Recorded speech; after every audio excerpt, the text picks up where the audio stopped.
there, and welcome to the Animag podcast.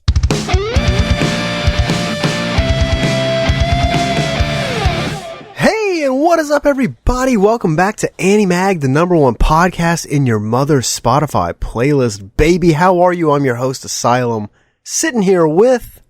Domicus, what the fuck was that intro? What, bro? You don't think people's moms listen to Animag, the #1 podcast? Maybe. 100% they do. I can guarantee it. Money back guaranteed.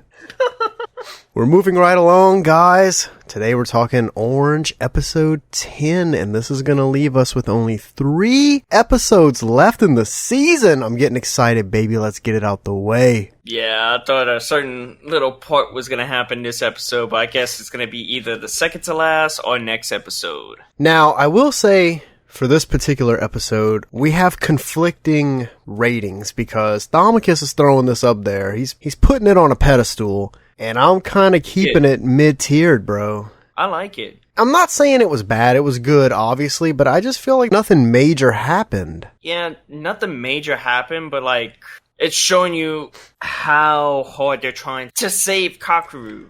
Because, last episode he was down. We all learned that he was thinking about his mother. I mean, yeah, but quite honestly, this episode was the first episode where they really did a lot to try and make sure what the letter said was actually happening. And they did a good job. They did change a lot of shit versus how it went down originally. And thanks to their letters, now they had a chance to get in there and kind of turn some shit around. They did a good job doing that in this episode, but I just feel like it was stale, man. Like, a lot more could have been added. And it's making me nervous because we're 3 episodes away from the end. Yep. And the last episode's going to be longer than the usual episodes. How jam-packed does this last episode have to be? I don't know. Dude. Also, I want to apologize before we thoroughly get into it if I sound a little nasally on today's episode. It's because I think Yaze got me sick. Even though he says he's not sick, he just lost his voice randomly. I think he got me sick, so if I sound a little nasally, that's why. He's ate too much fish. Oh, he had some bad fish, man. Bad fish will 110% make you lose your voice. So let's just dive right in, man. Right at the very beginning, we see the guys sitting and hanging out. This is at the rally race. Because at the last episode, I thought the rally race might have been done. They never really made it clear that this rally race was going to keep on going. So I thought they had finished. But apparently not. This whole episode happens at the rally race. This is like the end of the rally race. Because remember, they have that pole climb thing? No, the last event is the relay. Yeah, the relay race. That's what this whole big shit was about. And the cheer. They had the cheer. Yeah. So all the guys are kind of sitting around and the girls come up to them and they ask if the guys like their cheerleading outfits. And Sua and Hagita are like, no, not at all. And the girls are like, what? And they walk away. And as they're walking away, Sua grabs Hagita and he's like, did you see those skirts? Look how short they are. And then you just get a really short flashback here from Kakeru's childhood. And it's just him as a little kid running. And then boom, intro roll. Pretty short scene right before the intro credits again. We're seeing this again. So far, no future scenes. Exactly. Like, what's going on there? We might see more in the future episodes. Hopefully, because, man, they got 3 episodes to pick it up, and I'm getting very nervous. So the girls are doing their cheerleading competition. During it, Naho's kind of thinking in her head. She's noticing that Kakeru is acting a little weird. Now, remember, in the last episode, it left where Sua had asked Kakeru if he wasn't going to pursue Naho if he wouldn't mind if maybe Sua started dating her. So he kind of left that episode being really jealous about that. And we see Sua talking to the guys, and he says that he told his dad to get some pictures. He asked Hagita if he wants one of Azu, and he gets a little embarrassed, and he's like, I don't want one! And then he tells Kakeru that he can get one of Naho for him, and all he replies with is, yeah, cool. Kakeru is on this really big sad boy trip in this episode, and it's obvious that something is bothering him because even Hagita notices it. And for him to full-blown catch something like that, something's 100% happening. After cheer competition, the girls change, and then they go to the guys, right? Yeah, after the cheer competition, Naho's changing. She's kind of thinking to herself about when Suwa said things are moving in the right direction, and she's wondering what it means. This is like I said in the last episode. Things are moving in the right direction for who? Suwa or Kakeru? Because our reverse psychology thing was only just a theory. We don't know if that's really what he's doing. It wasn't just a theory. It was an anime theory. Is Suwa turning a leaf? Is he gonna turn into the bad guy? Is he turning heel? Yeah, I hope so. No, actually I don't. I really don't. So something happens and Kakeru and Naho have to go run some errands right before the rally was going to happen, right before the relay race was going to start. The rest of the group started discussing the letter and trying to figure out a way to not have Kakeru become majorly sad and blame himself if he would wind up falling during the race like the letter said he would. Hagita mentions that Kakeru hurt his leg and that he read it in his letter. It was something that he apparently noticed from his future self. His future self noticed this. So to me, that gives me the notion that not every letter is exactly the same and they do have some slight differences in them. Because right here, apparently Hagita has this information about Kakeru's hurt leg, but no one else does. So I thought that was a nice little interesting touch right there to have be in the show. And I think in the future note, it was like he approached Kakeru about it and Kakeru is like, just please don't tell anybody about the injury or something like that. Yeah, he asked him to keep quiet. So Kakeru and Naho were running their errand. Apparently they had to move some kind of a mattress. And they decide to take a small break and sit on it. Apparently there's no benches in this area, so they have to just settle for a fucking mattress. The one episode that the bench is not in it. It gets replaced with a mattress. There's not like a huge heart-to-heart scene here. Kakeru just says that Naho's mom seems nice, and then says that he has a feeling that Naho gets asked to do errands a lot, and that she can't say no, which she's like, yeah, I can't. Which, I mean, we pretty much all know this. Naho is kind of a pushover. I don't like to say it like that, but technically that's what she is. Right here, as they go to pick up the mattress, we get a glimpse of Kakeru being in pain with his ankle. And Naho notices Naho. That's gonna be a fucking meme right here. I have to leave that in. And then Naho notices him being in pain, but he says he's okay. You hear like a few footsteps coming from the distance, and Naho and Kakeru are looking at each other, and then you start to see some other hands grabbing onto the mattress. Boom, it's the rest of the group of friends. And woo! Suwa straight up says, "You're so stupid. If your ankle hurts, just tell us." And Naho seemed a little surprised by this. And she's like, "Are you hurt?" Kakeru asks how they knew. Because remember, he didn't tell anyone. They only knew because of the fucking letter. No one gives him an answer right here. Rather, they just ask if he thought that the meet was boring because of his attitude, how he's all sad, you know? Damn, not answering the question, answering with another question. Exactly. I thought, this is my thing.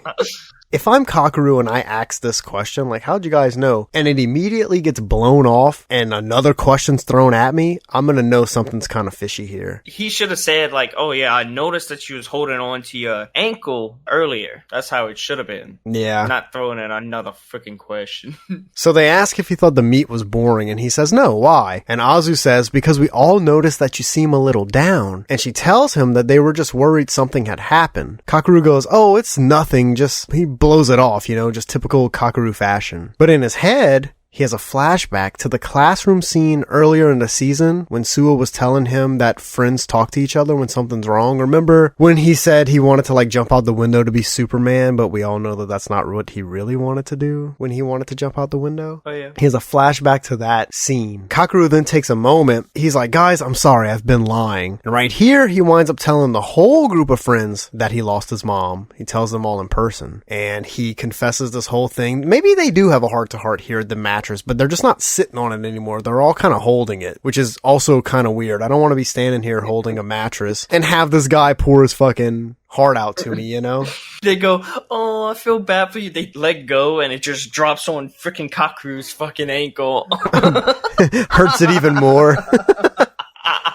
He's like, it's typical sad boy Kakeru. He's gonna have a moment here. He starts confessing that he feels guilty for having fun, you know, because his mom's gone. It's a whole fucking thing. And the group goes on this big fucking speech towards him saying that he should be enjoying himself and having fun because his mom is probably looking down on him. And they all say how they worry and care about him. So why wouldn't his mom, despite where she is, also be doing the same thing? You know, she is his mom at the end of the day. Regardless of what has happened to her, she definitely should still care about him. So she's probably watching. And then Hagita says, Suwa can't stop looking at Kakeru. And then he's like, man crush.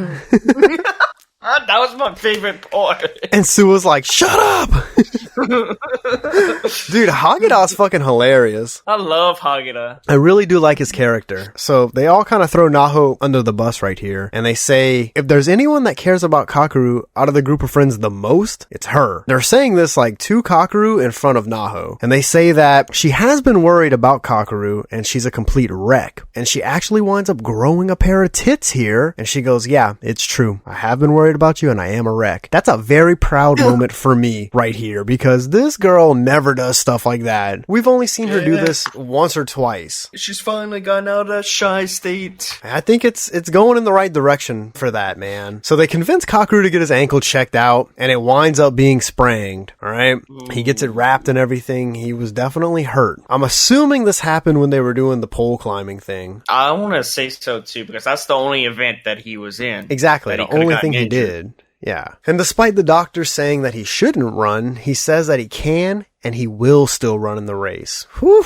Big nuts, bro. Big nuts. That's my boy! So Kakeru and Naho have a little moment here before the race starts and they switch headbands for good luck. And again, this is another moment where I thought it's kind of a proud moment for me as a watcher, as a viewer, between me and Naho, because at least now she's kind of starting to do small things that she knows Kakeru will appreciate and she knows will also help boost his mood. I love how they did the bet with Hagita, if he passes 2. Oh, yeah. So after the group hurdle, they have like a little hurdle, you know, boost everyone's spirits. They're all stretching and getting ready to race. And the girls are talking to Azu, and we hear about a promise that Hagita and Azu made. Ooh. Now, keep in mind, Hagita's slow as fuck, alright? He's not a good runner. Oh, yeah. But if he passes just one person, she will give him some bread. And then Takako's like, yeah, what kind of bread? And then Takako asks Azu if she's sure that they aren't dating rather than just hanging out a lot to practice for the race. And then Hagita yells, we are not going out! I feel like Hagita is realizing the only way to get his point across to the group at this point in the show is just to start yelling full speed at everybody. Yeah, but I love Hagita. After Hagita screams, we're not going out, Suwa asks, why not? So I feel like the group of friends is really pushing for this to also happen. They know they got a mission to get Kakeru and Naho together, but I feel like low-key, they're all wanting to get Hagita and Azu together. I think she likes him. I definitely think she likes him. Then someone asks what would be in the deal if he passes. 2 people. 2 people.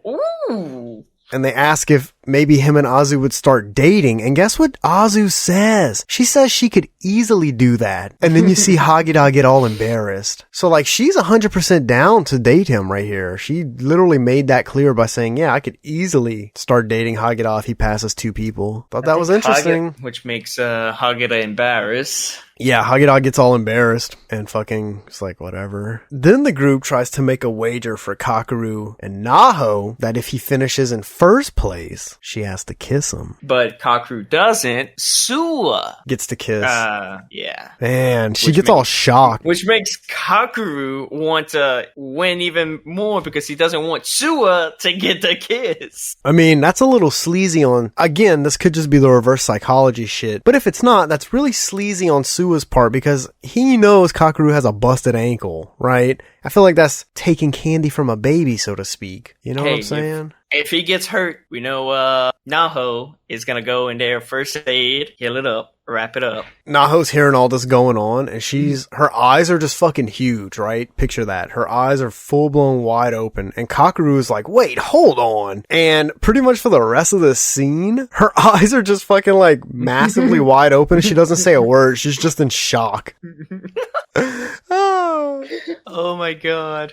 And then the race starts. Boom. Sua is absolutely fucking kicking ass. He's like, motherfucker, I'm getting this kiss. He was literally ahead of everybody. And then he passes the baton to Takako. She gets passed in the stint. She passes it to Azu. Azu gets passed a couple of times. And then it's time for our boy to shine, baby. Oh, I was really cheering this guy on. Hagita gets the fucking wand. He's a little slow as hell. The team does slip into last place because they said it on the announcer said it. And then he screams, fucking Dragon Ball Z style. Ah! Then he starts passing everybody up, bro. And you want to know what? Let me take a moment right here to say, and that is exactly what happens when you drink Alti, baby.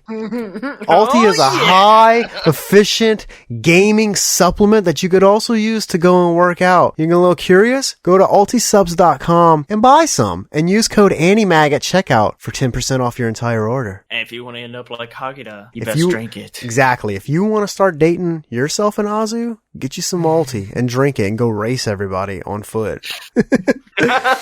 So finally, Naho has the stick. She passes it on because like the whole time, something I forgot to mention, it started with Sua. He had a message for Kakeru. So every time he passed the baton, he told the message to that person. He's like, no, they didn't say it.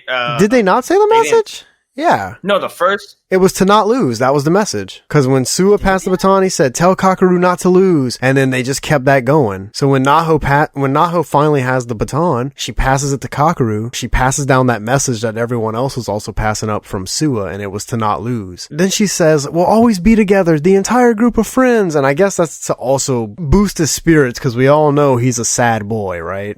Even it's from 10 years from now, I want us all to be together. They're really doing their best to just keep this dude happy in this episode and not have him get sad. And as Kakeru's running, we see a flashback of him as a kid, the same flashback that we saw from the beginning of the episode. It happened again. And that's about the most we get of that. So they really didn't need to put that in there. It was just him running as a kid. I felt like that was a little bit of just a time killer. Where was Hagita's moment? Come on, you should have put Hagita as a kid. We need more Hagita. That's the thing. I want a spin-off where it's just a show about Hagita. Dude, because Hagita, I That love dude's character. Awesome. He just like doesn't give a shit. He plays kind of clueless. It gets embarrassed easier, kind of down to earth. So the team actually winds up winning the goddamn race, okay? Now this is something that's a major change from what the letters had said, because the letters said they didn't win and that Kakeru fell. And in this race, he didn't fall and the team won first place. And everyone's congratulating Kakeru and Naho. Naho's just kind of standing there, kind of staring at him all nervous, because guess what? She knows it's kiss time, baby. Kiss time. And something that I was thinking about was one of the reasons that Kakeru may have not fallen was because they made him go and get his ankle taped up. Yeah. Because think about in the letters when it said that Hagita noticed it, but Kakeru said not to mention it. That means that Kakeru had to run with his ankle not taped up. Probably the reason why he tripped and fell. So again, dude, in this episode, they did a really good job at doing what the letter was asking them to do, just straight up. And after the race, Kakeru's grandma comes up and she starts talking about his race reminded her of his kindergarten race and how no matter how many pictures his mom took, he wouldn't smile. Then we see another flashback, flash forward. I think this one's a flashback to that particular time. And it's Kakeru's mom saying to, I guess, his dad that it's got to be hard having your parents divorced so young and how she actually ended up feeling bad about it. Until the final photo. But in the final race, he won first place and he finally smiled and that made his mom happy. And then his grandma says, I'm sure your mom is happy too. And Kakeru gets a little sad and kind of starts to cry. Obviously because she's making him think about his mom. And despite how much effort the gang's going to put in to make him happy, he's still sad about what happened to his mom. So like for me, his grandma being at that race, she's always on some bullshit because at the beginning of this track meet, rally race, whatever the fuck it was, she did the same shit to him where she talked about his mom to him and made him all sad. But regardless, she's like, I guarantee you your mom's happy and proud of you in this moment. And Kakeru's like, yeah, I really hope so. Pretty much towards the end, we see Kakeru go up to Naho and give her red headband back. But instead, he asks if he could keep it. Then he apologizes for how he acted in the previous episode during the first aid scene. And admits that he was jealous. Yeah, we called it, bro. And like I said, maybe this is all just a plan put together by Sua. That reverse psychology shit. You see, because, I mean, obviously it worked. He was jealous. So... they're talking, and she puts like a bandage on a scrape on his arm that he had, and she asks if it hurts. He goes, "Oh, not now." Then leans in, kisses her on the cheek. That's what I'm talking about, baby. Yeah, let's go. And then he says, "Oh, I had to get my reward." Ooh. Yep. And then just literally turns around and full speed just runs away. He's just out of there. And Naho's just standing there shocked, and she touches her face where he kissed her. I'm actually getting kind of a little bit of goosebumps talking about this.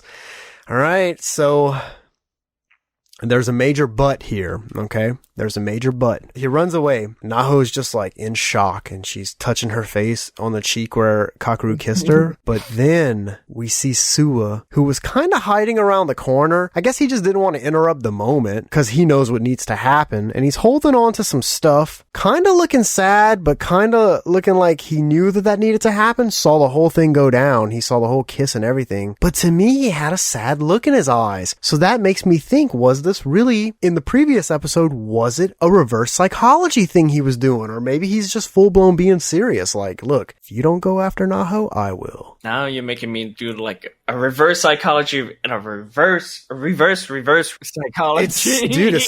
This thing is starting to blow my mind because I want to say Suwa's a good guy, right? So in my brain, I go, yeah, it's a reverse psychology. He wanted to make Kakeru jealous because he knew all this would go down, and boom, gets to the point where now he kissed her on the cheek. Okay, that's what needed to happen. But seeing him look so sad, kind of hiding around the corner, watching this whole thing go down when Kakeru kissed Naho, kind of makes me think maybe this dude is just being serious about it all. And he's like, look, if you don't win the kiss, I'll get the kiss. Because think about this. Okay. In the other universe or whatever, wherever their letters come from, Suwa and Naho are together with a child. That makes me think that somewhere along the lines in Suwa's mind, he is being a little serious because obviously he liked her enough to have a kid with her in that other universe. I hope they clean this part of the story up because I want to know if Suwa's pulling this reverse psychology move or if he's being serious. Maybe we'll find out on the next episode. We only have 3 left, so we better find out soon. But overall, I guess not a terrible episode. Hagita was the reason why I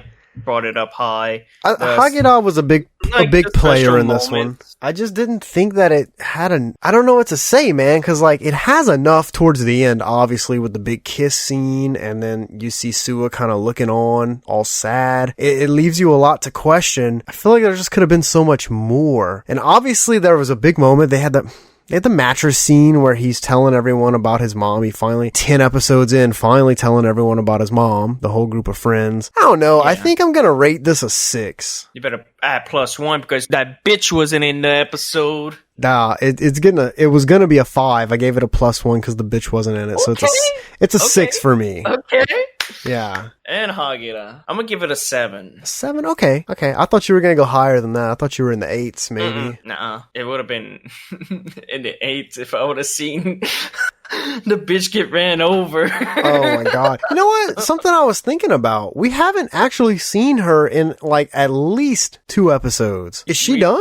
We know she's not done. She's not done. Okay. I thought the scene where the girls were like, y'all broke up, so just piss off. I thought that was the end of her character, and I'm like, what a shitty way to write a character off of a show. Oh no. Okay, so she's definitely coming back within the last 3 episodes. Guaranteed she's gonna probably be in episode 13. I don't know, by 11 or 12. Okay, so she's at the finale. Yeah. Fuck. Well, the finale's gonna get a low rating. No, it might get a higher rating because... You think? Oh, does she die? No. I'm gonna say this much. I do know how the final scene of this show plays out because Yaze spoiled it for me today.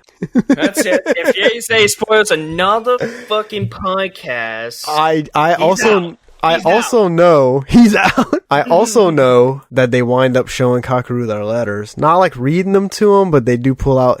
Yaze said they pull out the envelopes and like wave it towards him. But then I told him to stop. I was like, don't tell me anymore because this holds a lot of water for the podcast later on when I do see it. I kept mentioning it that they should just show Kakeru the fucking letters. So I'm excited to see how that plays out. So he did spoil some shit, but he did kind of make me look forward to the finale. God damn it, Yaze. Uh-huh. One more time. One more time. on, and we're gonna put flyers out for a new janitor. So if you want to become a new janitor, be ready.